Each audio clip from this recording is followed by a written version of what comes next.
I ran into a number of people coming to the theater wanting to pay their respects to the victims. In less than 40 hours, President Obama and White House officials will be right here at McKinley High School. I talked to several people today who are packing up. They say they have no choice but to get up and move. We are live on St. Charles, and we got some Baton Rouge people in the house, and Greg is doing some Baton Rouge turkey necks, right? Baton Rouge style. Baton Rouge turkey neck. The audit shows that the budget for the detention center has not been monitored, nor has a strategy been put in place. Several graves at the cemetery are in bad shape, but not as bad as the one you're about to see. Like you said before, JP, prosecutors, some of them are still meeting with state police officials at their headquarters this morning. I'm out here on Talmadge-Krumholtz Road where it all started. And officials say they plan to be even more vigilant after a rough start to the boating season. Baton Rouge police first said Brittany Clark had a pattern of child neglect. Bike signs have already been placed, like this one posted in the front entrance of this neighborhood. We also found another marker painted on the ground. Before his sentencing, Keith pleaded with the judge, saying he just wants to take care of his children. Kevin, anything you want to say to the victims? I'm sorry. I take responsibility. It was an emotional moment for former Iberville teacher Kevin Keith as he was escorted back to parish prison. He was convicted of having sexual relations with 3 students at the Math, Science, and Arts Academy. One of those he fathered a child with. Anything you want to say to your child? Love him. Love him. I miss him. I'll see him again. Whitney Bullock is that child's mother. This is what she told our cameras in an exclusive interview 2 months ago. Whenever I found out that he was definitely with the other minor, I was like, you know, he's not going to get another 15-year-old pregnant. In court today, Keith pleaded with Judge Batiste, saying he wanted to take care of his children. But the judge said Keith placed blame on the victims, and it was time for him to take responsibility for his own actions. Keith, facing 50 years in prison, was sentenced to just 2. But the sheriff says a point was made today. This is true his first time being in trouble, but it was a serious crime. It sends a message to all other teachers and people that deal with these children in this parish that they understand that we send our most prized possessions over to the school. And once they're there, we expect that they will do the right thing and teach our children and not cross the line. As cement was mixed, then paved over a woman's tomb.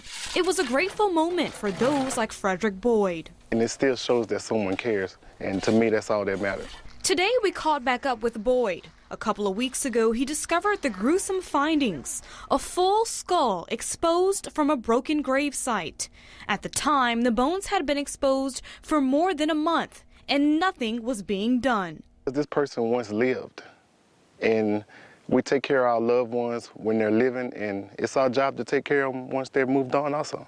Based on our story, the Attorney General's office launched an investigation and made contact with those that manage the cemetery. We went up to the cemetery yesterday with the remains that we had recovered, put them back in the exact same place that we had found them, and waited there while they cemented over the existing hole. Although this cemetery is well maintained, state officials say there have been requests from cemetery operators and legislators to look into changes within the law on how to deal with rundown and abandoned cemeteries. There's certainly stuff that has been circulated as ideas. Whether it will come to pass, I guess, is another question. For Boyd, who often walks through this cemetery, although he doesn't know the woman buried here, but he says his peace is no longer interrupted. Oh yeah, that piece is definitely back restored. I thank God for that, and I thank God for everyone that pitched in and helped everyone that was involved. It's surveillance video that'll take your breath away. You see wind blowing a bit, and suddenly a tornado comes sweeping through this hardware shop. But if you look again, you see a woman trying to get inside for safety. And that woman in the video is Kyra Johnson. Tonight, she's alive and well with not even a single cut to her arm. I could have been blown, ripped away, with that. But nothing touched me. It all started after Kyra Johnson delivered a package on Tuesday at this Sagona True Value hardware store. She noticed the sky changing colors, and a tornado was headed her way.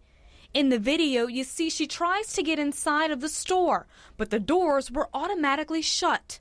I just braced myself right between the soda machine, and I guess the door could have been a little further up, but just like this. But eventually, the soda machine fell to the ground. I said, God, what do I do? What do I do? And I heard the door just bamming, so I grabbed onto the door, and that's where I was standing until it finally stopped. Today, it was an emotional moment as many of the workers greeted Johnson with hugs after seeing the video. There's nothing else I can say about it. I thank God I'm here. Sorry. Store owner David Sagona was inside when the tornado hit. He describes the moments after noticing Johnson surviving the tornado. She was trying to come check on the employees that she just talked to make sure they were okay. So I told her, I said, look, I said, Ms. Johnson, I said, you need to sit down because, you know, you rolled this outside. We don't, you know, I'm just lucky you're alive. Astonishing video that could have shown the last moments of Johnson's life. But for her, she says, this video is a testimony that her purpose in life continues. I'm an average person. I'm just like everybody else. I sin like everybody else on the street, but this is just something different to where I feel God has put on me to where I can share with people that just think, if you don't want to hear the preacher, what he has to say, listen to what I have to say. He is real. He was there for me. I asked him to help me, and he saved me.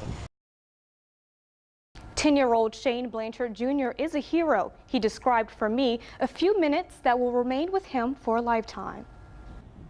It was supposed to be a normal day at the pool, lots of fun while beating the heat for Shane Blanchard and his 3 children. 10-year-old Shane Jr. could hardly wait to jump in. And first thing, I usually climb up the wall, get up there. But from that perch, Shane saw something that he knew was not right. I thought she was playing until I looked closer and she wasn't moving. Just like laying there with her arms, like, and she's just like this. Just like laying down like you're in a bed. Shane Sr. was busy with his 3-month-old when little Shane told him someone needs help now. I could hardly see the individual in the pool, so then I had my baby with me, so we walked on the other side of the pool, and then I noticed that it was actually a child underwater laying on the bottom of the pool. When Shane Sr. yelled for help, others around the pool jumped in to rescue the little girl. They performed CPR until EMS arrived. Did it kind of scare you a little bit? Yeah. Why? It was the first time I've ever saw that. There's no doubt Shane's action saved the life of a little girl. I was really concerned that she was under there for a while, because from him telling me to when I went over to there and saw her, it was a good 3 to 4 minutes. And I'm very happy and proud of him. I just really hope that she gets better in the hospital. That child is expected to make a full recovery. Shane told me he hopes to meet the girl one day. Ambria, Washington, WBRZ News 2.